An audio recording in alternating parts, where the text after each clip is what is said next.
Spell to recover our love. With your own urine. Many of us still love a person who marked us in the past. It's time to reveal a powerful love spell to take us back to that person we once had with us and for some reason or another we lost it.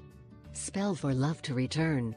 First, we warn you that in carrying out this spell you have to have all the faith and do not doubt the effectiveness of the materials that we are going to use. Materials to use in the spell. 1. Glass bottle.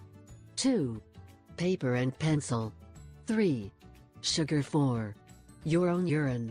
Once we have everything we asked for above, we will begin with the preparation of the spell. 1. First, we have to write the person's full name on paper. Then we rolled it and put it inside the bottle. 2.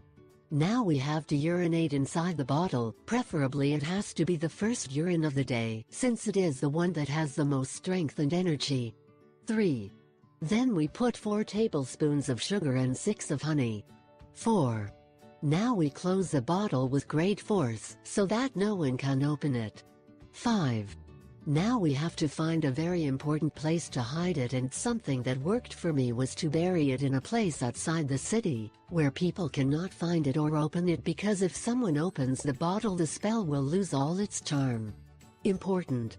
The spell begins to take force from the 4th day, and remember the tip we always give you in all love spells: we always do prayers to attract love, make them heart and faith, and we assure you that in a few days you will have to be